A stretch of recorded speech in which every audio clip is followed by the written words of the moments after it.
Beatriz, nós estamos participando do projeto sobre as mulheres, a importância das mulheres, e a gente vai fazer uma pequena entrevista com a senhora para se aprofundar mais sobre a sua vida pessoal até a senhora chegar aqui, tá bom? Agora vai, começa. Por favor, nos diga seu nome completo, a sua data de nascimento e o local de nascimento. Meu nome é Eugênia Glauci Moura Ferreira, eu nasci em Belém, eu estou aqui em Roraima desde 1983. Eu fui casada com um auditor do antigo território federal de Roraima e nós viemos para cá. Ele é roraimense, ele era de Roraima. Nós viemos para cá e eu trabalho como médica ginecologista aqui desde 1985, porque eu vim para cá em 1983 e voltei para terminar os meus estudos, né, a especialização, enfim. E fiquei definitivamente aqui em Roraima exercendo a medicina como ginecologista e obstetra. A gente gostaria de saber mais sobre a sua infância, como é que foi o seu convívio com a família e tudo mais. Bom, a minha infância, eu posso dizer que foi uma infância bem amazônica, sabe? Aquela criança que brincava de apanhar frutas, ficava debaixo da árvore. Eu gostava muito de estudar, já tinha uma certa intenção para obstetrícia, gostava de fazer de conta que as minhas coleguinhas iam ganhar bebê. Então a minha infância foi uma infância e eu fui muito amada pelos meus pais. Eu sou filha única, mulher, né? Eu tenho 2 irmãos homens, mas o meu pai e a minha mãe, eles sempre me trataram como criança mesmo. Então eu tive realmente uma infância muito respeitosa, né? Eu sou de Belém, eu nasci lá, eu me criei lá. Eu lembro até hoje da minha primeira escola. Eu fui alfabetizada por uma professora chamada Iodilza. Nunca esqueci o nome dela e o nome da escola era Centro Educacional Infantil 12 de Outubro. Foi onde eu fui alfabetizada. Eu gostava de ir para a escola. Bom, e depois de alfabetizada eu fui estudar no colégio Santa Catarina de Sena, que até hoje existe lá na Avenida Nossa Senhora de Nazaré, ali perto da igreja de Nossa Senhora de Nazaré, em Belém. Então, uma parte da minha infância e da minha adolescência já foi num colégio religioso, mas eu tive uma infância muito boa, estudei muito, sempre gostei muito de estudar. Qual é a sua formação superior e como a senhora decidiu que queria isso? Qual foi o ponto que a senhora viu? Não, é isso que eu quero, é isso que eu vou fazer. Bom, eu fiz, na minha época, a grade curricular, a escola era diferente, né? Então nós tínhamos primário, ginásio, que era primário, ginásio e científico ou magistério, tá? Então o que eu fiz? Eu fiz o primário, eu fiz o ginásio e fiz o científico, porque eu sempre idealizei estudar medicina. E como eu idealizava prestar exame vestibular para as ciências biológicas, então eu fiz o científico, né? Então eu prestei exame vestibular para Faculdade Estadual de Medicina do Pará e ao mesmo tempo eu prestei exame para a Escola Superior de Educação Física e eu passei nos 2 vestibulares, né? Eu passei nos 2 e optei pela medicina, para cursar a medicina e me formei médica. Enfim, eu estudei. Hoje a minha faculdade tem outro nome, ela é ligada à Universidade Estadual do Pará, mas de lá que eu vim. Então a senhora tem boas lembranças. Tenho boas lembranças. A senhora tem experiência na carreira política? E se a senhora tiver, a senhora pode nos contar como foi essa trajetória? Tenho. Eu participo do processo político como cidadã comum. Eu sempre estive ligada ao processo político com os projetos coletivos. E quando foi em 1996, eu fui candidata a vereadora pelo Partido Movimento Democrático Brasileiro, PMDB, na época. época, né? Mas muito antes disso, desde lá de Belém, eu já fazia parte do MDB, que era hoje novamente a MDB, que era o Movimento Democrático Brasileiro na época, que era presidido pelo finado, saudoso Ulisses Guimarães. Então, aí eu vim para cá, me envolvi no processo político, a minha mãe foi colega de faculdade do Brigadeiro Otomar e nós já tínhamos um certo vínculo, né? A minha mãe estudou economia com ele, uma das faculdades dela, junto com ele, foi economia, que foi nas faculdades integradas do Colégio Moderno.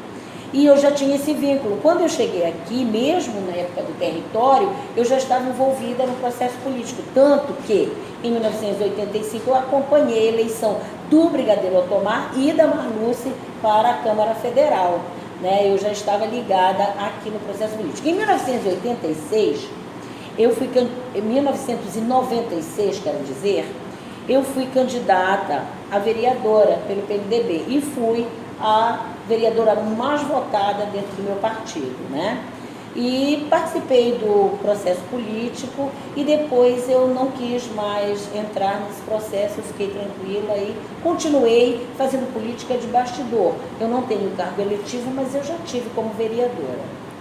Então a senhora teve uma experiência? Eu tenho uma experiência política. Eu preferi ficar fazendo meu trabalho político junto aos majoritários, que são os candidatos que na época eram candidato a governo, a prefeitura, enfim, eu tenho essa vivência junto com o povo, porque eu participo dos debates com o povo, eu vou aos bairros, converso com eles, enfim, eu tenho uma vivência no processo político.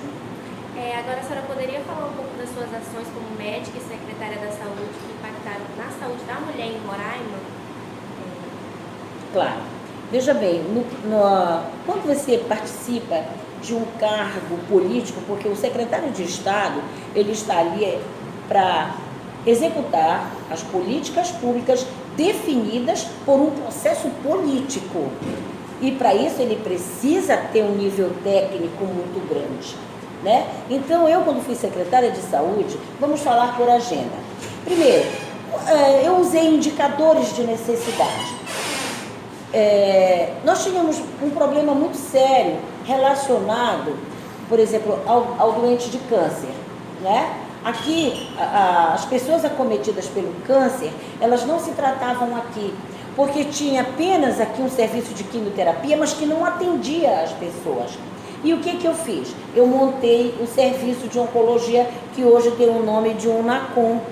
Eu já fui montando para que as pessoas que tivessem câncer tivessem condições de se tratar aqui em Roraima, porque essas pessoas viajavam de acordo com a designação da CEGERAC, que é o sistema que ou bota no Amazonas, ou bota no Pará, ou bota no Rio Grande do Sul, ou em São Paulo do SUS para fazer o tratamento. E muitas vezes essas famílias não tinham condições de sair daqui, embora tivesse toda uma política de manutenção, mas muito abaixo da condição de sobreviver com recursos. Então aí eu montei a UNACOM, tá? Eu observei, como eu faço obstetrícia há muitos anos em Roraima, né? Eu observei durante a minha passagem pelos hospitais que as mulheres, elas não tinham um local adequado para dar à luz, para ter parto normal. Então, elas tinham parto numa única sala. Todas as mulheres, naquele momento mais pessoal, mais íntimo, elas ficavam solitárias, ou seja, o pai não podia acompanhar o nascimento do filho, a mãe da moça, da grávida, não podia acompanhar o parto naquele momento, ou uma irmã, enfim. Aí o que eu fiz? Eu implantei o centro obstétrico chamado Ala das Orquídeas na maternidade, que é onde cada mulher tem o direito de ter o seu parto, aquele seu momento íntimo, o seu momento particular com a vida, que é o de dar à luz. Ela tem o direito de oferecer para a família a vontade de ficar com quem ela queira numa sala individual para ela. Ela vai parir, ela vai dar à luz acompanhada do esposo, de um irmão, de uma irmã, de uma tia, de uma amiga, da mãe, enfim, a demanda é dela. Ela é que vai dizer com quem ela quer. E isso chama, sem falar que além disso, não foi a questão física de uma ala para a mulher ter o parto sozinha. Não. Junto com isso, nós implantamos serviços de fisioterapia para acompanhar a dor com ela, para acompanhar a evolução do parto, enfermeiras qualificadas para estarem do lado dela, médicos compreensivos para acompanharem o parto. Isso, na época, chamava-se parto humanizado, que era o parto que a mulher ia ganhar o bebê, ia ter seu parto acompanhado da sua família, de quantas pessoas, no máximo 2, lógico, porque são instalações hospitalares, mas que ainda assim, essas pessoas, essa mulher, ela tem o direito de escolher com quem ela vai ter aquele bebê, né? Além da assistência adequada, acompanhamento médico adequado e acompanhamento neonatal. Existe, além daquela mulher na sala, está ganhando bebê com família, ela também tem um neonatologista, um pediatra, né, que fica acompanhando o bebê na hora que nasce. Caso ele venha a ter intercorrências, esse neonatologista ele intervém. Como a senhora disse, a senhora veio para cá, para Boa Vista, a senhora é casada. Quantos anos a senhora casou? Eu me casei com 20 anos. A senhora tem filhos? Tenho filhos, 3. Eu tenho o meu filho mais velho, tem 37 anos, o meu do meio tem 30 e a minha filha caçula tem 27. Eles, o mais velho é médico, o segundo é comunicólogo, mas hoje resolveu largar a comunicação e fazer medicina, está fazendo medicina. E a minha filha caçula, minha mais nova, minha única menina, ela é gastróloga, ela só mexe com comida. E como foi conciliar essa vida de casada com essa vida de médica, com tudo isso? Como é que a senhora conseguiu organizar isso? Não foi muito fácil, porque nós acabamos, nós que somos mulheres, que saímos de casa para ser chefes de família, para trabalhar para o sustento das nossas famílias, a gente tem um período que a gente fica um pouco ausente dentro de casa. Mas é possível conciliar, porque eu cumpri a minha carga horária, sem dúvida, né? Eu cumpri a minha carga horária e tinha pessoas que me ajudavam, como babás das crianças, a minha própria mãe, uma tia, pessoas que moravam na minha casa que me ajudavam. Mas conciliar isso não é muito fácil, porque nós precisamos ter uma agenda verdadeiramente. Por exemplo, eu fazia assim, eu trabalhava a semana inteira, sendo que eu chamava de day off, toda quinta tarde era o meu day off. Essa quinta eu pegava todos os meus filhos, levava para a beira do rio, para lavar o cabelo com água natural. Eu dizia, mas não era, a desculpa era essa, mas não era isso. Na verdade, era um momento em que naquela época não havia celular, não tinha essa demanda de chamados. Eu descansava na quinta-feira à tarde, levava meus filhos lá para a praia, aqui quando não tinha praia, para o Igarapé, quando tiver a água muito cheia. Então, e isso fez com que eu me aproximasse. E eles cresceram com essa conciliação, entendendo que eu estava ausente porque eu precisava trabalhar, mas que tinha um dia na semana que era Deus. A senhora sabe que há muito preconceito, né, com a mulher no mercado de trabalho. Até tanto o salário como os olhares. E como foi tudo isso? Como a senhora conciliou também o preconceito à sua carga? Bom, foi superando barreiras, mostrando valores técnicos e não permitindo a abordagem preconceituosa, né? Eu nunca permiti nenhuma abordagem preconceituosa, nem do meu trabalho, porque eu acho que você, acima de tudo, tem que ser qualificado. Se você é qualificado, você tem condições de discutir sobre o que você está exercendo.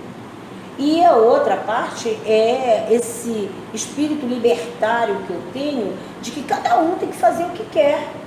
Então eu nunca permiti preconceito, nem na minha vida pregressa e nem na atual.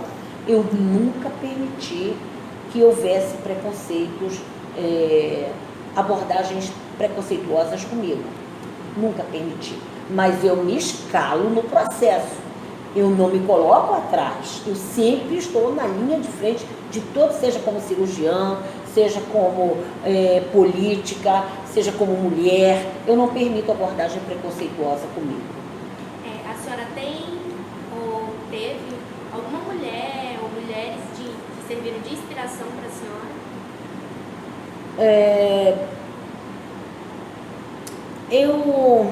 A minha mãe foi uma mulher lutadora, né? A minha mãe foi uma grande inspiradora na minha vida. Ela foi a mulher que eu me inspirei. Porque da forma dela, ela também, a vida da minha mãe era igual a minha. Né? A minha mãe era formada, era enfermeira, depois resolveu sair da área, a minha mãe era parteira, tá?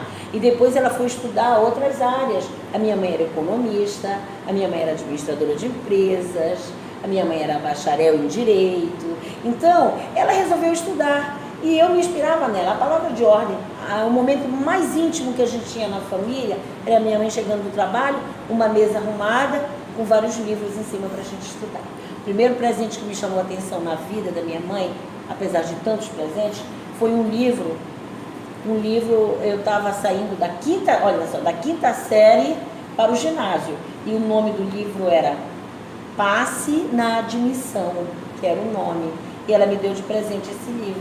E eu achei aquele livro um troféu para mim. E eu amava aquele livro, eu estudei nele, tanto que todos os processos de admissão que tinha eu passava, porque eu estudei naquele livro. Aliás, eu acho que era o único livro que tinha na época, sabia? Então, seus pais, eles lhe apoiaram? A mulher que eu mais me inspirei foi a minha mãe. Eles lhe apoiaram? Tudo. Né? Em tudo que eu já fiz na minha vida, os meus pais me apoiaram. Eu acho que é por isso que eu sou tão valente. E como é que a senhora vê a mulher na área da política e da medicina? Eu acho que a mulher ainda é muito tímida em todas as áreas, não só na política. A mulher, olha, você vê, se você for fazer uma conta agora, a maioria das mulheres que tem mandato, elas normalmente começam um trabalho importante. Eu não estou dizendo que esse trabalho é menos importante. Por exemplo, trabalhos de primeiras damas, esses trabalhos são importantes. E a partir daí, normalmente elas galgam um serviço político. Já a mulher que não tem esse tipo de atividade, já é mais tímida a participação dela. Agora não que há exigências legais, né, para que ela possa, inclusive financeiras, né, no custeio de campanha, os partidos exigem que tenha um percentual de mulheres. Mas ainda é tímida a participação das mulheres. Com relação à medicina, já é um pouco mais avançada, mas ainda assim, você dificilmente encontra mulheres, por exemplo, mulher ortopedista. Existem, claro, mas são poucas, são bem menos. São mulheres que, de uma forma ou de outra, o exercício da profissão dela vai estar ligado ao quê? À força. Então, essa diferença de aplicação de forças que, teoricamente, é aplicada aos homens, né, faz com que as mulheres se limitem a algumas especialidades. É tímida ainda a participação das mulheres em especialidades que requerem força física. Então, a senhora vê a mulher ainda na sociedade, ainda se descobrindo. A mulher precisa ainda se descobrir. Ela precisa entender as suas potencialidades. E as potencialidades femininas, elas são muito grandes. Não existe diferença de potencialidades. Então, a mulher precisa hoje na sociedade entender do que ela é capaz de fazer. E precisa avançar. Ela precisa ser mais valente naquilo que ela se propõe. Não é na audácia, no processo das relações interpessoais, não, essa simplicidade, essa forma mais suave da mulher tratar os amigos, isso não pode mudar. O que precisa mudar é que ela precisa ser mais ousada naquilo que ela se propõe. Mas ainda é tímida, como eu te falei. Na própria carreira médica, algumas especialidades, né, já são mais dirigidas à medicina. Por exemplo, as mulheres, tem que ser pediatra, antigamente era assim, né? Tem que ser pediatra. Eu fui aluna da primeira mulher hematologista no Brasil. Chamava-se Maria José Ferreira e Ferreira. Ela foi a primeira mulher a fazer transfusão sanguínea no Brasil. Com hematologista, entende? Ela que acompanhava, quer dizer, uma especialidade hoje não, sempre foi muito importante, mas que a participação da mulher era limitada, e a primeira mulher que foi hematologista, a doutora Maria José Ferreira, ela, se não foi do Brasil, foi da região norte, mas, se não me falha a memória, foi a primeira mulher hematologista do Brasil, doutora Maria José. Foi minha professora de genética, né, nos anos 70, não vou nem dizer. Ela foi minha professora de genética, na minha formação médica. Tá. Hoje em dia, a senhora se considera uma mulher forte, de tudo que a senhora já viveu e passou, com todas as dificuldades. Se a senhora hoje pudesse olhar para aquela Eugênia Glauci, lá de trás, o que a senhora deixaria uma mensagem para ela? Qual mensagem a senhora deixaria para ela? Bom, se eu vou ser cronológica. Vamos supor que eu resolvesse voltar aos 25 anos. Eu continuaria sendo médica, porque eu não voltei antes, exatamente porque eu iria ser médica, né? E eu diria para Eugênia, vai, não olha para trás e segue sempre em frente. E faz tudo o que é certo e o que vai fazer você crescer. Porque às vezes a mulher, ela retrai com algumas coisas que ela vai crescer, mas ela fica com medo de avançar. Então, eu diria para mim, né, eu tenho 62 anos, eu diria para mim que eu não parasse nunca, que eu avançasse cada vez mais. E para a gente finalizar, qual é a mensagem que a senhora deixa para todas as mulheres de Roraima e do Brasil também? Bom, o que eu tenho a dizer para as mulheres é que nesse conceito de diferenças, o que vale é o coração humano, né? Não existe diferença entre homem e mulher. A diferença está no caráter, a diferença está na vontade de servir, a diferença está no ambiente de coletividade que você consiga viver e se destacar. Então, eu digo que nós mulheres somos iguais e que quanto mais luta, né, mais engrandece a gente. Então a mulher, ela tem esse lugar na sociedade de avançar, de mostrar, de respeito ao coletivo e ser suave, né? Essa suavidade. Então a mensagem principal é a da igualdade. Nós somos todos iguais, homens e mulheres, e nós temos que seguir assim, com igualdade, de mãos dadas. Muito obrigada por tirar um pouco do seu tempo e dar uma entrevista para a gente agradece muito, a nossa professora também, que nos inspirou bastante a fazer esse trabalho com as mulheres, que é conhecedor e renovador. Cada história que a gente escuta e aprende, é um aprendizado.